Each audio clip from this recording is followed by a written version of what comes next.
Ayan, customer natin, bagong dating, mainit na yung makina niya.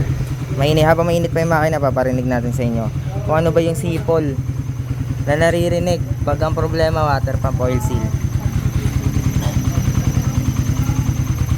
Ayan yung sipol, pag mainit na naririnig yan. So check natin kung anong itsura ng water pump oil seal nya at kung ano bang dapat gawin at bakit kailangan nating ayusin agad. Guys, nabuksan na natin yung clutch side. Ang linis, no? So ilang oda na to? 30k? 32,000. So ngayon lang sumipol ng kanyang water pump oil seal. So ito yon guys, kung mapapansin nyo, itong water pump oil seal nakaangat na kasi dapat patag yan pantay yan dyan. At kaya naman yan sumisipol pag uminit, mas umaalsa to guys, mas umaalsa yan, umaangat yung pinaka-propeller. Asan yung propeller, pre? Eto, umaangat to dito kasi yan nakasalpak. Pag namagalalo to, pag uminit, aalsa yan, tapos ito aangat din, sisipol siya, sisingit siya dito, sisiksik siya. Asan yun? Ayan. Dito siya kakaskas, merong bakas na maliliit. Ayan. Di pa naman malakas, di pa malala to, pero kailangan mo siyang agapan. So pinagawa agad ni sir kasi kailangan siya maagapan dahil pwedeng maghalo yung coolant mo tsaka langis nang dahil dito. Ito yung bagong water pump oil seal ni customer. Ayan, 12k. Ayan, original yan, SGP parts. So buksan natin at explain ko sa inyo kung alas na yung water pump oil seal. Ito yung bago. So kung mapapansin nyo guys, meron siya ditong spring kabilaan. So ang purpose na ito, itong kabila, itong taas, ito yung nagsiseal ng coolant para hindi umalo sa oil. Ito naman kabila, ito yung nagsiseal ng oil para hindi umalo sa coolant.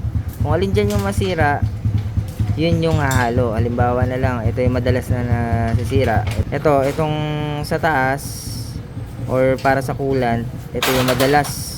So pag ito yung nasira, hahalo yung coolant sa oil. Ito naman, pag ito yung nasira, pwedeng umangat yung oil sa coolant o papunta dun sa may hose, papunta sa coolant. Kaya yung iba, yung radiator na lalagyan ng oil, parang nagbabago yung texture ng coolant. So ito yun. Dito naman sa coolant to oil. Okay, at pag install yan, pag ganyan.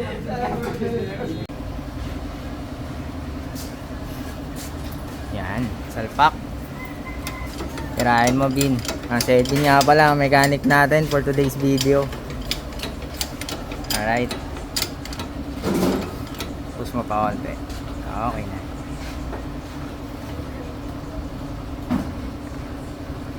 Okay, double check mo na lang pre kung patag. Okay, patag daw. Tingin ako. Alright, ayan, kita nyo, lapat na lapat. So all good na yan, isasalpak na ni Edwin yan. Let's go.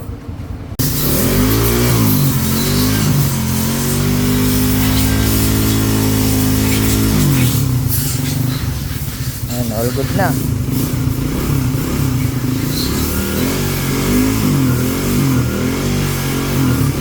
Okay na, puno na.